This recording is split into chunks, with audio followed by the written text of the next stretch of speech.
Welcome to the Week 4 lecture. This is the third episode in the series. Today we will be covering insert editing, transitions, video effects, how to keyframe effects, and then we'll do a little bit of simple color correction. As usual, we will be using the SeaWorld footage. And so open Premiere and make sure you have the SeaWorld footage available. And first, we're going to look at a different way of putting things on the timeline, which is truly nonlinear, called insert editing. And to demonstrate this, first I would like to put a piece of music on the timeline. I'm going to open the music bin of the SeaWorld footage and scroll down to a track called Track 12, Believe Long. And I'm going to target audio 2 over here, and I'm double clicking on it to open it here in the source window, and then using the overwrite button to put it on the timeline. Now I want to move my playhead back to the beginning of the timeline. I have to activate my timeline and hit the home key, and it goes to the beginning of the timeline. Okay, now I want to put some video on the timeline. So I'm going to close the music bin, open the video bin, and select J&L Circle. There it is, double clicking on it. And then I am going to select a small portion of it with in and out points. Okay. I'm going to target video 1 and audio 1 and put it at the beginning of the timeline. Now I want a second clip, so I'm going to get J Hugs Whale. I'm going to trim that also with in and out points and put that on the timeline right after J and L Circle. Now I want a third clip, so I'm going to go to J over Spray. And I'm also going to trim that, but then I am not going to put that onto the timeline yet because I want to show you a different way of putting things on the timeline. We've been using the overwrite button. Right next to it here in the source window is a button called the insert button. What I want to do is place J over Spray in between the two clips I already have on the timeline, and I want to move J Hugs Whale over. If I were to use the overwrite button with the playhead here, the new clip would replace the old clip. But instead I want to push it over. So I move the playhead precisely to the cut, which I can do either by dragging it over, and if I have snapping on, it will snap right to it, or I could use the up and down arrow key, which precisely moves the playhead from cut to cut. So there it is right there. I go to the insert button and watch what happens. It has inserted it literally in between these two clips and pushed J Hugs Whale over. That clip is intact, but it has moved over. But there's one little problem. You see this? There's a gap. It created a gap in the music, which we probably don't want. So let's undo that, and I'm going to undo by going Apple Z. And now, how do I prevent the music from being broken up with a gap? Very simple. Lock the track, then click the overwrite button. There we go. Shot has been inserted. There's no gap in the music. We are now done with this music, so I'm going to unlock it, highlight it, and delete it from the timeline. Next, we're going to talk about transitions. A transition is what happens at a cut point between one clip and another clip. The most common transition used like 98% of the time in filmmaking is a cut, a straight cut. But there are other kinds of transitions, the most common of which are dissolves. And dissolves are so common that Premiere actually has sets cross dissolve as the default transition. So what if we want to have a cross dissolve between J and L Circle and J over Spray? It's simply a matter of mousing over the cut between the two clips, right-clicking, and from the drop-down menu, select Apply Default Transitions. And in goes a cross dissolve. Now you can't really see it because we're on such a scale that you can't see it. So I'm going to grab the scroll bar and slide over to this, and now we can see the cross dissolve. There's a video cross dissolve and an audio cross dissolve. What if we wanted only audio or video to cross dissolve? You could lock one of the tracks before you apply the default transitions. And now you may notice that when we did this, this red line appeared up here in the ruler area. This indicates that rendering is needed. What's rendering? Well, it's sort of extra processing that's needed in order for Premiere to smoothly play these clips. Remember I talked about in my little fairy story about the kitchen, about the food processor, the render blender, which cooks use to chop up things before putting them in a batter or in a soup or something. That's kind of like what rendering is. It's extra processing. There are a few different ways to render something. You can go up to sequence, render in and into out. It'll render the whole sequence. Or the really simple way is just to hit the enter key and it's rendered and the line turns green, which means it's ready to play. And as you can see, both the audio and the video cross dissolve. One fades out while the other one is fading in. And that's a very common effect that you see a lot. Now, when you get into really complicated effects, you may end up needing a lot of rendering, and it can take a long time. So sometimes you actually want to wait until you take like a coffee break to do the rendering. Maybe you only want to render one effect for the moment so you can look at it. If you want to do that, you just select the effect that you want to render, go up to sequence and go render selection, and it'll only render that one thing, and it'll wait for you to render the other things later on.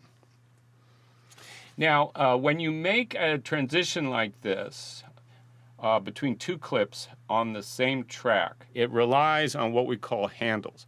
Handles are the unused portions of a clip that we trimmed off up here in the source window. You see, everything before the endpoint is what we call a handle. Everything after is also a handle. And you really can't do a cross dissolve like this between two clips on the same track unless you have handles. To demonstrate that, I'm going to go here to JHugs Whale, grab the end of it, and drag it all the way out until I get to the end of the clip. That means there's no more handle on it. I've used up all that previously unused portion, so there's no handle at all. I'm going to move my playhead right to the end of that clip. I'm going to go get another clip called JPEG Slaps, and I'm not going to trim it. I'm not going to give it handles.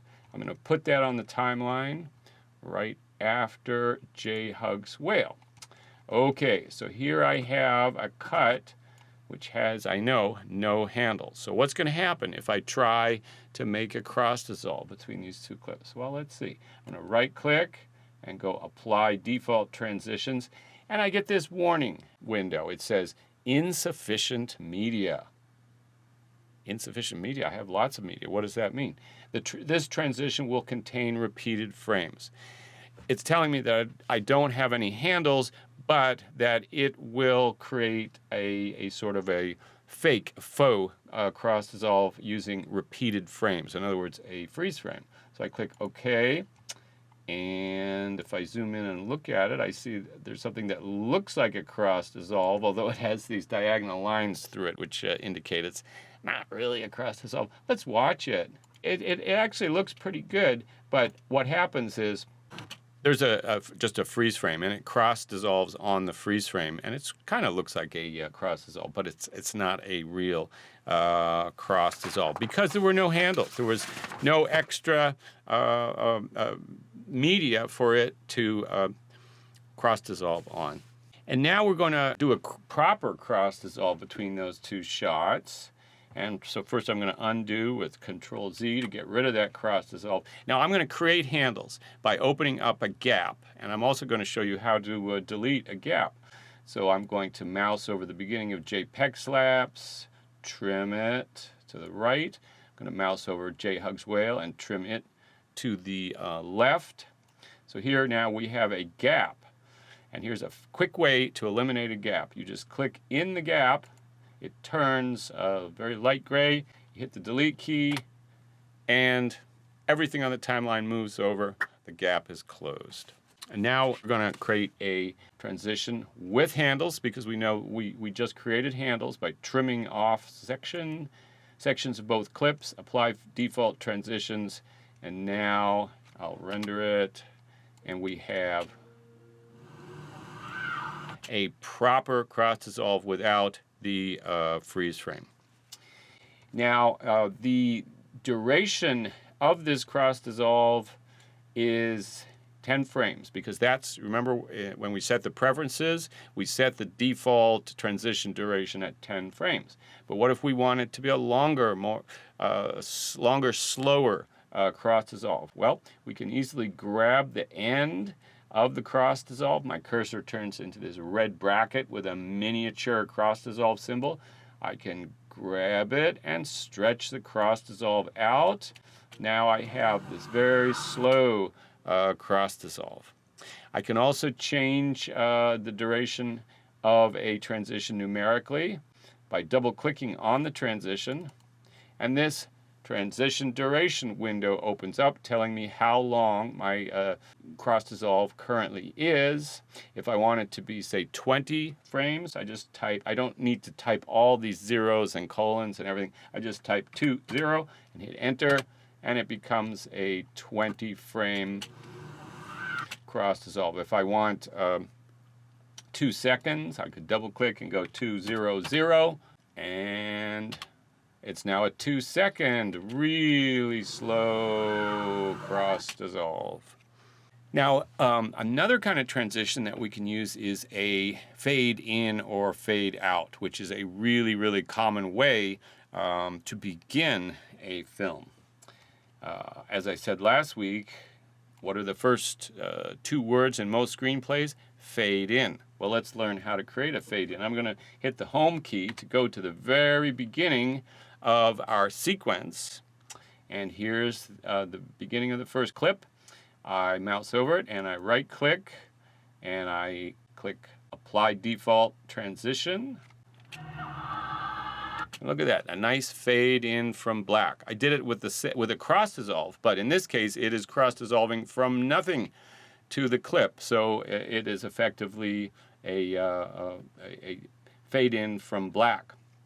And you remember I said last week that a film should never begin with the freeze frame of the first frame of the film. It should start with at least 1 frame of black. Well, this creates the same effect, where when you open the movie, you will just see black, and then when the movie starts,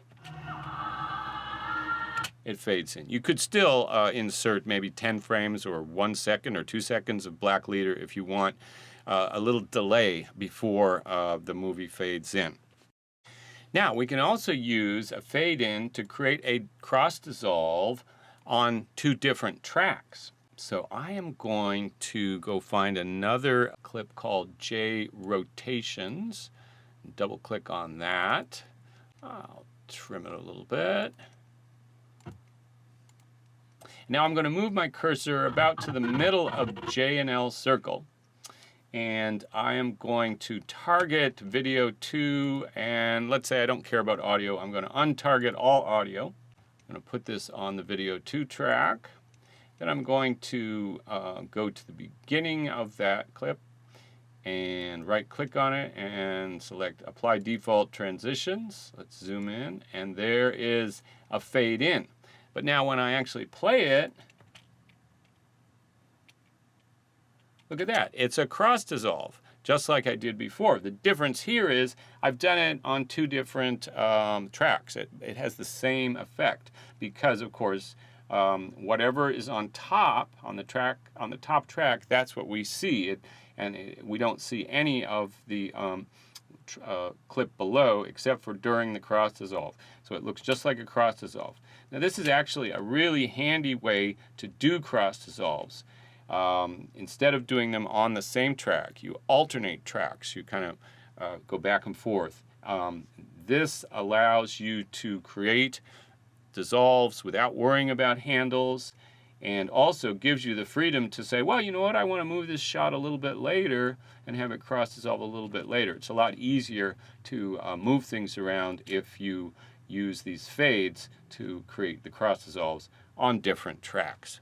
Another advantage of alternating tracks is that you can easily change the position of a fade in by just grabbing the end of the clip, and maybe I want to trim off a little bit of it, and look at that. The fade in moves with the cut. Now that is not true if we do dissolves on the same track, where if I try to move the cut, it creates a gap instead of moving the transition, and I would have to redo the cross dissolve. Now what if you want like a dip to black between two clips? People do that a lot. So let's go to the dissolve that we created earlier between J. Hugg's Whale and J. Peck Slaps. I'm going to blow it up a little bit. I want to select both the audio and the video cross dissolve. So I'm going to hold down my Shift key and click on both of those to select them. And then I'm going to hit the delete key, and they both go away. Now I want to create a little gap in order to have a dip to black. So I'm going to grab the beginning of J. Peck Slaps, drag it a little bit to the right, and I have now created a gap. And I now make a default transition, a fade in, the beginning of J. Peck Slaps, and another one at the end of J. Hugg's Whale. And there we have a nice fade to black between the two clips. Now, when it comes to transitions, cross dissolves are certainly the most common, but they are not the only kind of transition. There are lots of others that Premiere has available. And in order to find those, we have to go into a new area that we haven't looked at yet.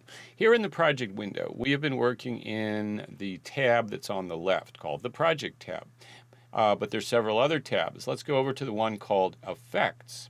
When I click on that, we get a whole new display here with bins of different kinds of effects. And we are interested first in the effect category called Video Transitions. Let's open that up by clicking the arrow beside the bin.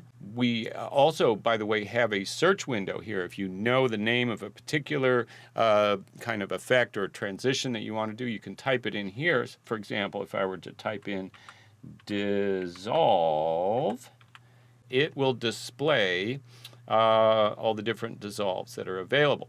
But be careful when you use the search window, because once you've typed a search term in here and then you try to look for something else like an audio transition, there's going to be nothing in there, and you're going to wonder why.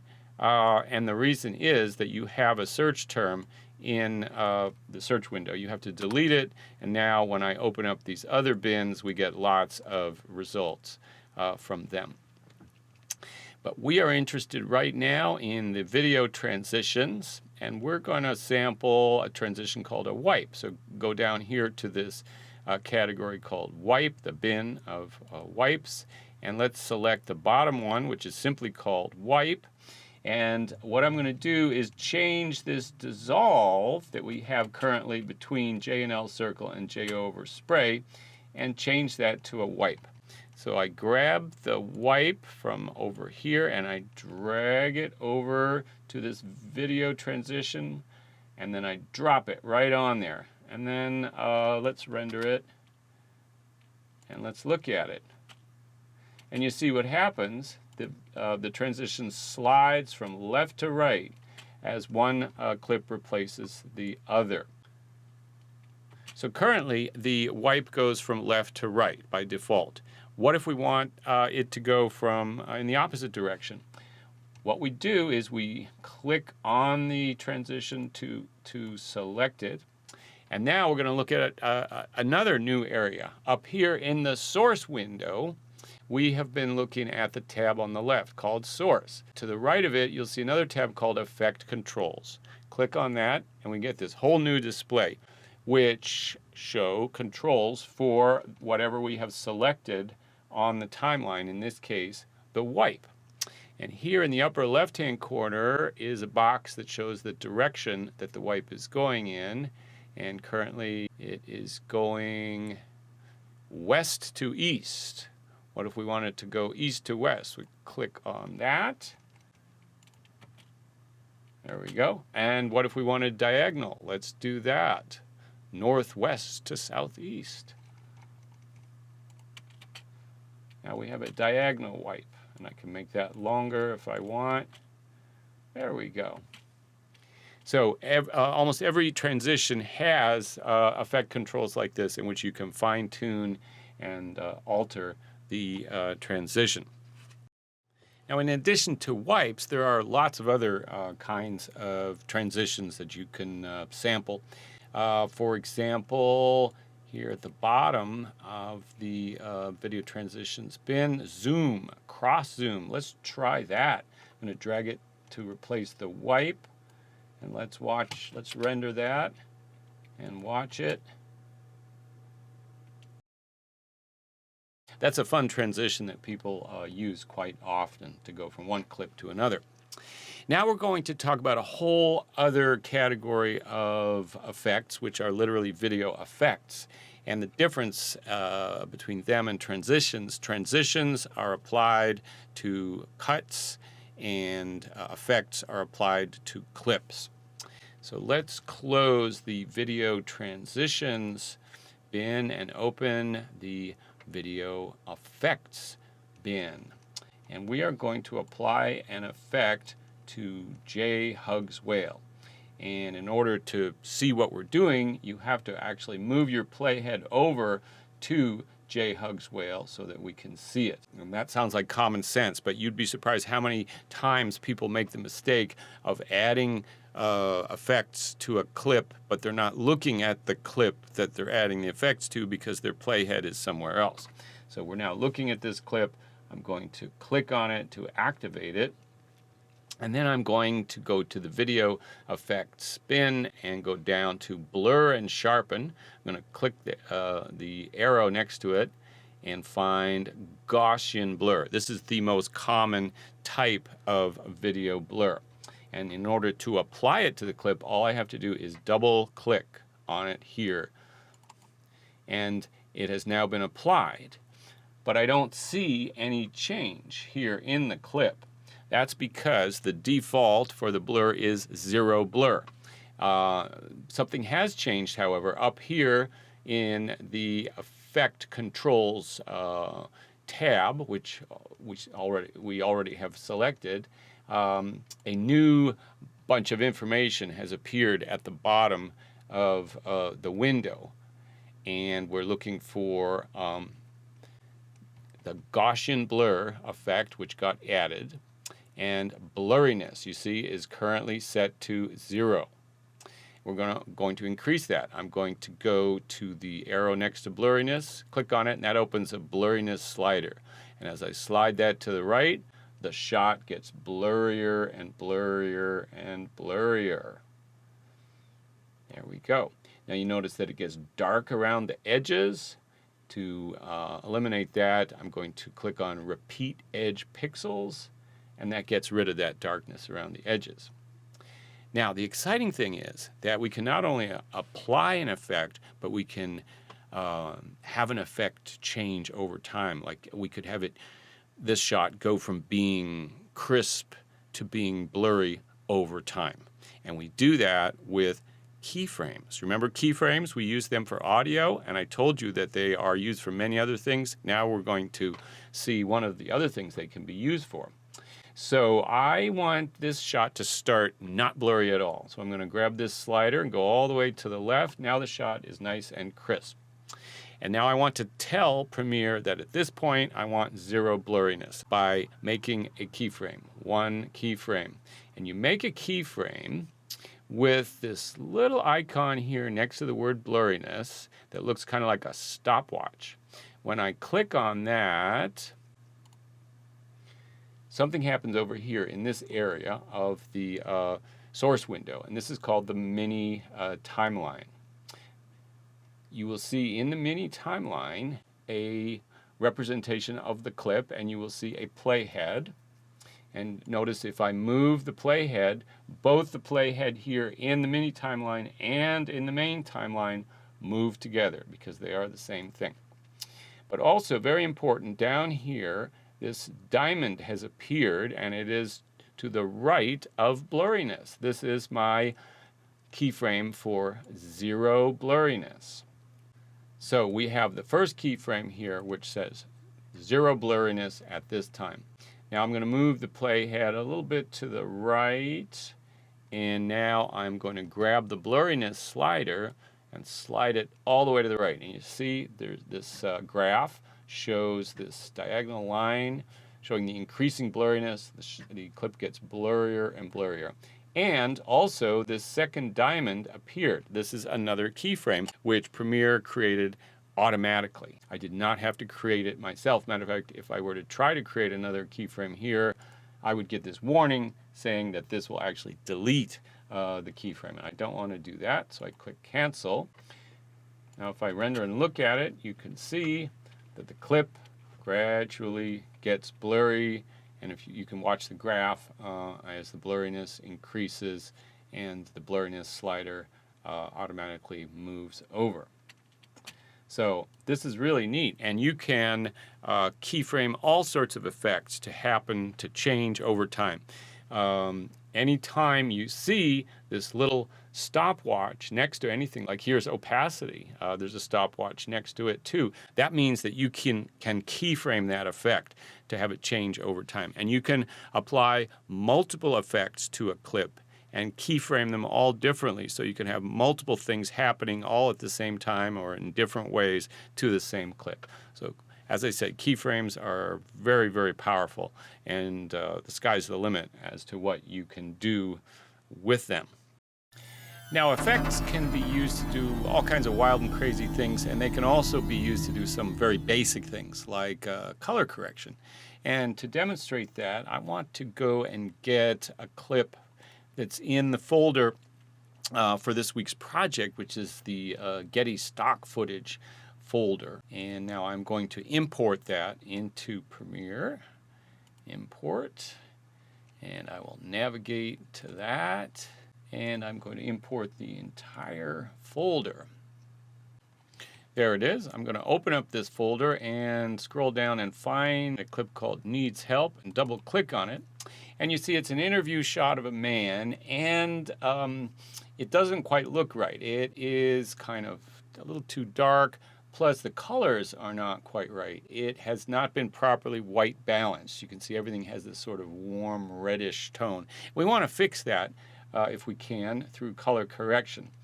Now if I put that here at the end of the timeline, notice something that it's all blown up. That's because the source clip is a different size and resolution than the sequence that I created for the SeaWorld footage. So I could shrink it down using a scale effect, but we're not going to learn that effect quite yet. So let's do something that we already know how to do. We'll create a new sequence. I'm going to right click on Needs Help and go New Sequence from Clip. And there it is on the timeline on its own sequence, which matches the properties of the clip. And I'm going to select it to apply a color correction effect to it. Now, Premiere includes a bin of effects that are called obsolete effects. And even though they're called obsolete, I find some of them very, very useful. And in terms of color correction, I find them easier to use and simpler to understand than the more advanced color correction features through something called Lumetri Color. So let's go to the Effects tab here. Let's open up Video Effects and closing Blur and Sharpen. And I'm going to scroll down to the bin called Obsolete. And in there are some very good effects. First of all, what I want to do is brighten up this clip a little bit. And a great way to do that is through something called RGB curves. So I've highlighted the clip to select it, and now I'm going to double click on RGB curves. And then I'm going to go to the Effect Controls tab up here in the source window. And if I scroll down, you will see these 4 black boxes with diagonal lines running through them. We are going to work with the upper left-hand corner box, which has a white line running through it. I'm going to click right in the middle of that white line, and a little diamond appears. And then I'm going to grab that diamond and drag it slowly a little bit up towards the upper left-hand corner, and look at the clip. It gradually gets lighter. And what I'm doing is I'm lightening up the midtones because I've grabbed the middle of the line. Now if I go too far, obviously it gets too bright. So I just want to drag it up a little bit to lighten it up. Now there are other little dots here at the ends of this line which I can use to darken the blacks or change the highlights. But I'm going to leave them where they are. Usually it's the midtones that we want to adjust. Good, so we've got a better exposure now, but we still have this kind of reddish tint. We're going to use another obsolete effect called the Fast Color Corrector, which is a great effect. I'm going to double click on that to apply it. And then I'm going to scroll down here in the Effect Controls window, and I see this big color wheel. And at the top of the color wheel is an eyedropper. I'm going to click on that. My cursor turns into an eyedropper. And then I'm going to mouse over this wall to the left of the man, which I know probably is supposed to be a white wall, but it's kind of orangey now. And if then I click there, watch what happens. The white wall gets whiter, and the shot gets a better overall white balance. It has now basically white balanced the clip for me.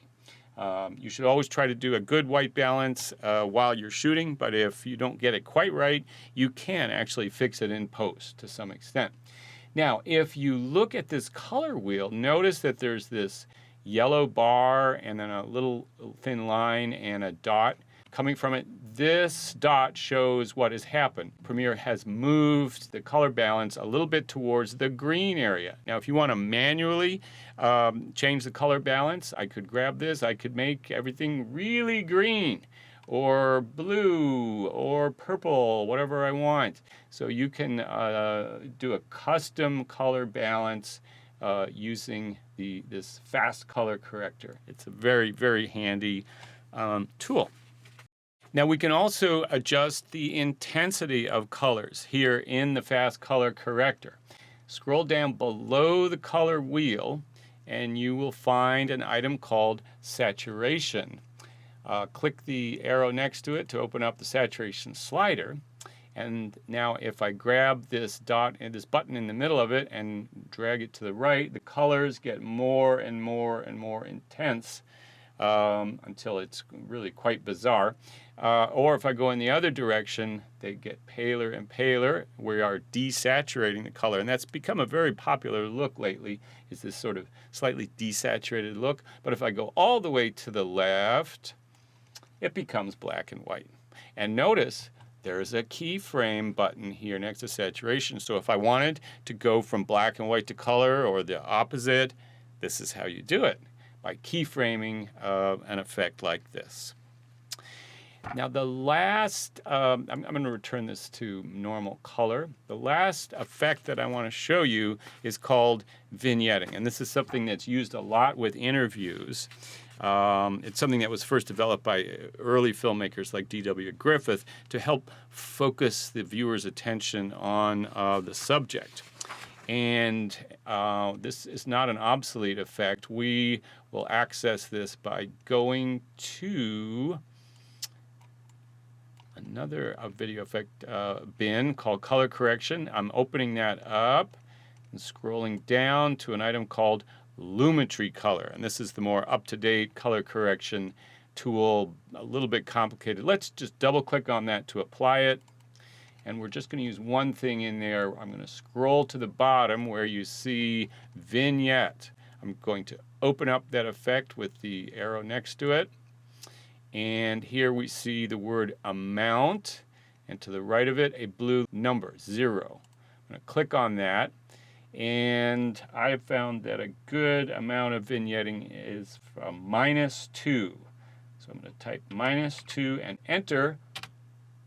And you see what happens? We get this nice darkening, very subtle, feathered darkening around the edge of the frame. If we wanted it darker, we could go -5, and it's really obvious if you do that. So I think -2 is about the ideal. And you have lots of other controls here as far as where the midpoint of it is, the roundness, the feathering, and so on. But that is a really nice effect to apply, especially to an interview shot. So that's the end of today's lesson.